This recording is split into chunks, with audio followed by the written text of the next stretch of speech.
Hi welcome to VBG media. మన దేశంలో అత్యంత ప్రజాదరణ పొందిన గేమ్ షో ఏదైనా ఉంది అంటే కేవలం బిగ్ బాస్ అని చెప్పొచ్చు.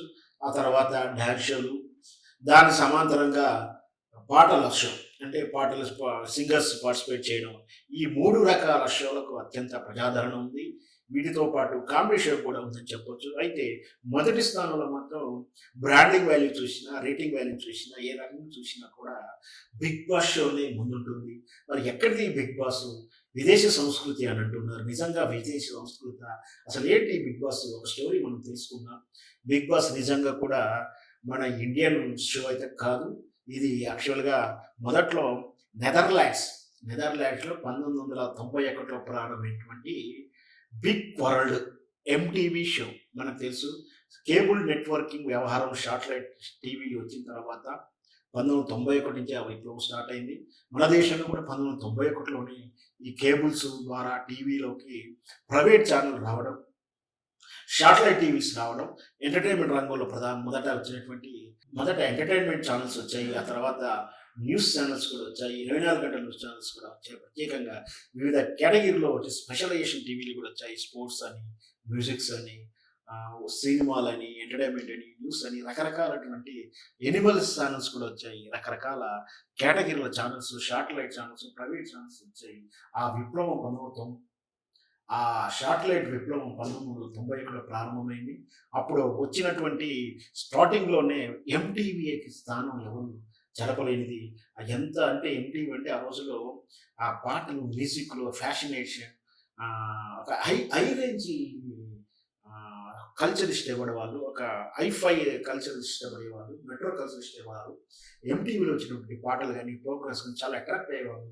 దాని ద్వారా ఇక్కడ లోకల్ అంటే ఎక్కడో విదేశాల్లో జరిగే షోని కూడా లోకల్ గ్రామీణ స్థాయిలో చూసేటువంటి విధానం ఆ శాటిలైట్ వల్ల, ఆ కేబుల్ టీవీ వ్యవస్థ వల్ల సామాన్య గ్రామీణ రైతు, సామాన్య గ్రామీణ ప్రేక్షకులు కూడా ఆ ప్రోగ్రామ్స్ అలరించాయి.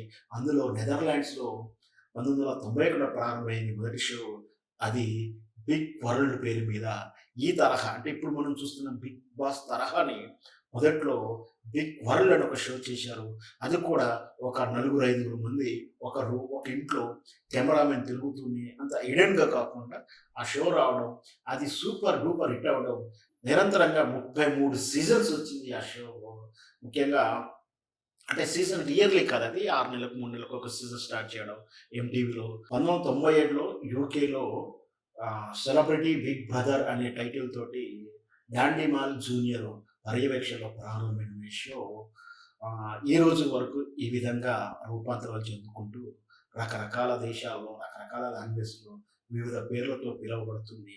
అయితే మన దేశంలో 2006లో ఇదే డాండీ మాల్ జూనియర్ పర్యవేక్షణలో ఎండోమాల్ ప్రొడక్షన్ కంపెనీ పేరు మీద మన ఇండియాలో కూడా బిగ్ బాస్ అని టైటిల్‌తో ప్రారంభించారు. అయితే మొదటి 2 సీజన్‌లు అంతగా పేరు రాకున్నా మూడవ సీజన్‌లో ఎప్పుడైతే సల్మాన్ ఖాన్ హోస్ట్‌గా వచ్చాడో ఇగ అప్పటినుంచి ఎదురులేదు దీనికి.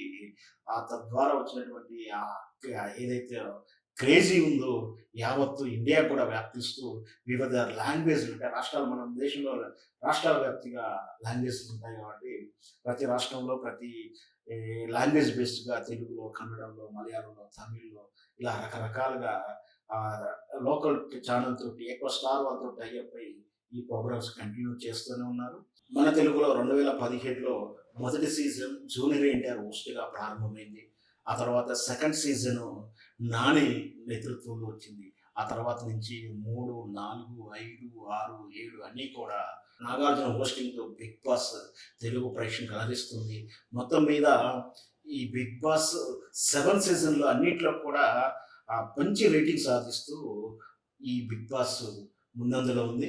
మొత్తం మీద ఈ బిగ్ బాస్‌లో పార్టిసిపెంట్స్ రూమ్‌లోకి వెళ్ళడం, సెలబ్రిటీస్ గెస్ట్‌గా రావడాలు, స్పెషల్ అపియరెన్స్, దాంతో పాటు ఆ సీజన్ అప్పటి వరకు నడుస్తున్నటువంటి సినిమా తాలూకు ప్రమోషన్‌లు, బ్రాండింగ్స్ ఇవన్నీ కూడా వెరసి ప్రేక్షకులను అలరిస్తూ బిగ్ బాస్ అత్యంత ప్రజాదరణ కలిగినటువంటి గేమ్ షోగా మనం